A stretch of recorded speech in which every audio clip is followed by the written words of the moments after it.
14 अप्रैल 1891 मध्य प्रदेश के महू गांव की एक सैनिक छावनी। यहाँ रामजी सकपाल और भीमाबाई के घर एक बच्चे ने जन्म लिया। नाम रखा गया भीवा। लेकिन भीवा का बचपन संघर्षों से भरा रहा। सिर्फ 5 साल की उम्र में उनकी मां का साया उनके सर से उठ गया। इसके बाद उनकी बुआ ने उनकी परवरिश की जिम्मेदारी संभाली। 1894 में पिता रामजी सकपाल आर्मी से रिटायर्ड होकर सतारा आ गए। यहाँ भीवा को प्रताप सिंह हाई स्कूल में दाखिला दिला दिया गया। पर स्कूल क्या था, एक मैदान था सामाजिक भेदभाव का। बच्चों से अलग बिठाया जाता, पानी तक नहीं पीने दिया जाता। पर उस बच्चे ने हार नहीं मानी। जातिगत शोषण को सहते हुए 4th कक्षा पास कर डाली। 1897 में पिता बॉम्बे चले गए और कुछ साल बाद भीवा को भी बुला लिया गया। अब दाखिला हुआ एल्फिंस्टीन हाई स्कूल में, एक ऐसा स्कूल जहां दाखिला लेने वाले वो पहले अछूत थे। शिक्षकों की उपेक्षा, सामाजिक तिरस्कार। फिर भी 1907 में भीवा ने मैट्रिक्स पास कर डाली।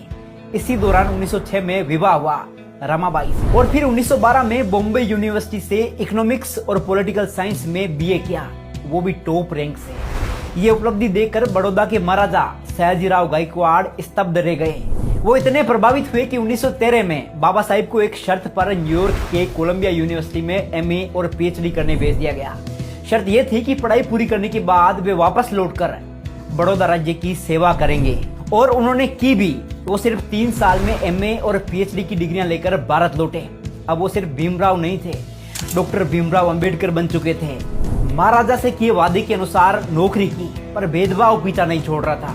किराए का घर छोड़ने को मजबूर किया गया, ऑफिस में जाति अपमान सहना पड़ा और अंततः उन्होंने नौकरी छोड़ दी। लेकिन अब उनकी नजर शिक्षा और न्याय की क्रांति पर थी। लंदन गए, जहां उन्होंने लंदन स्कूल ऑफ इकोनॉमिक्स से पीएचडी, डीएससी और बैरिस्टरेट लॉ की डिग्रियां प्राप्त की। फिर भारत लौटकर उतर पड़े जातिवाद के रंग में रंगे भारत को बेरंग करने।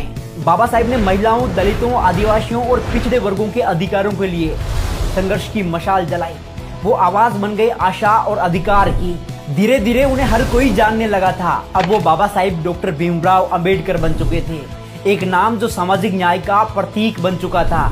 और फिर वो ऐतिहासिक पल आया जब आजाद भारत को एक मार्गदर्शक की जरूरत थी, एक संविधान की जरूरत थी जो हर धर्म, जाति, वर्ग को बराबरी दे सके। तब सबकी नजरें एक ही व्यक्ति पर टिकी। बाबा साहिब को भारत का संविधान निर्माता नियुक्त किया गया। उन्होंने ये जिम्मेदारी दिल से निभाई।